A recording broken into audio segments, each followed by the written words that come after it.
हाय, hello, नमस्कार. मी पद्मिनी. स्वागत आहे तुमचं आणखीन एका नवीन व्हिडिओमध्ये. मी आज तुमच्यासोबत शेअर करणार आहे एक नवीन छानशी अशी रेसिपी. ती म्हणजे कोल्हापुरी भडंग. हा तुम्ही मधल्या वेळेससुद्धा खाऊ शकता मुलांना टिफिनमध्ये, कारण मुलांच्या शाळा सकाळी असल्या तर तुम्ही देऊ शकता. चला तर मग बघूया त्यासाठी लागणारं साहित्य. कढीपत्ता, शेंगदाणे, ठेचलेला लसूण, लाल तिखट, हळद, हिंग, जिरे, मोहरी, मीठ, अ, बारीक हे साखर आणि थोडंसं धना पावडर.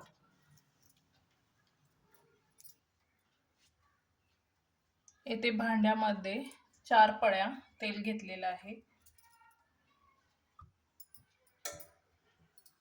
येथे अर्धा किलो चिरमुरे घेतलेले आहेत.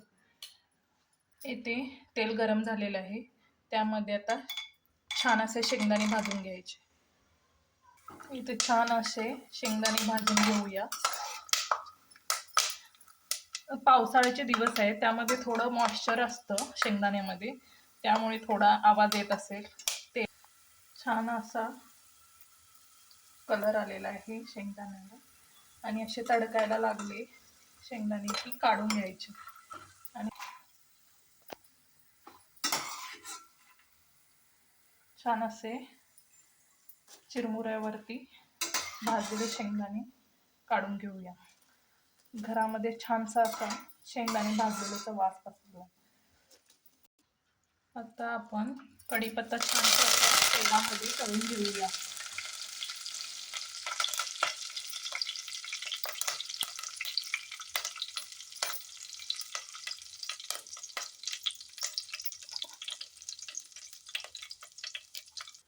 कढीपत्ता छान असा तेलामध्ये तळून निघालेला आहे. तो सुद्धा आता चिरमुऱ्यावरती काढून टाकूया. कढईमध्ये लसूण सुद्धा छान असा तळून घेऊया. आमच्या इराला भडंग मधला तळलेला लसूण फार आवडतो. ती वेचून वेचून खाते.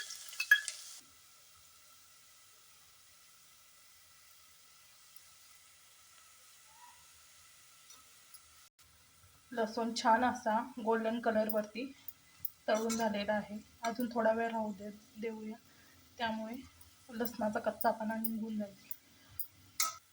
लसूण छान असा परतून झालेला आहे.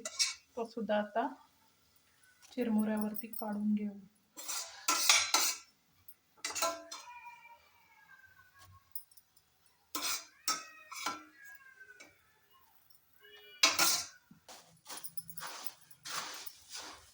सगळा शेंगदाणे, कढीपत्ता, लसूण छान असा मिक्स करून घेऊ. त्याच तेलामध्ये आता जिरं मोहरीची फोडणी घालून घेऊ. मोहरी, जिरे थोडा वेळ तडतडू देऊया. हिंग, हळद आणि लाल तिखट.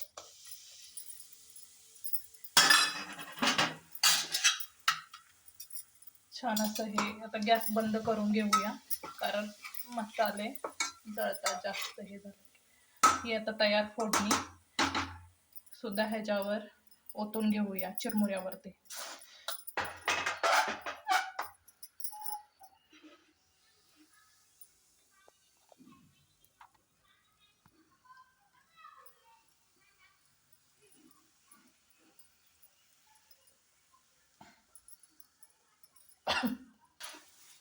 इथे छान असा कोल्हापुरी भडंग बनवून रेडी आहे. अजून ह्याच्यामध्ये मीठ आणि साखर टाकायचे. तुम्ही चवीनुसार यामध्ये मीठ टाकून घेऊ शकता. थोडासा गोडपणा येण्यासाठी पिठी साखर, ती सुद्धा छान अशी भडंगमध्ये मिक्स करून घेऊ. इथे छान असा कोल्हापुरी भडंग रेडी आहे. तुम्हाला हवा असलं तर लाल तिखट तुम्ही वाढवू शकता. आम्हाला थोडं कमी तिखट लागतं, त्यामुळे कलर थोडा पिवळसर आलेला आहे. तुम्हाला हा व्हिडिओ कसा आवडला ते नक्की कमेंटमध्ये सांगा. आवडले असेल तर लाईक करा, शेअर करा आणि नवीन असाल तर चॅनेलवर नवीन असाल तर सबस्क्राईब करा. भेटूया परत अशाच एका नवीन रेसिपीसोबत. तोपर्यंत बाय.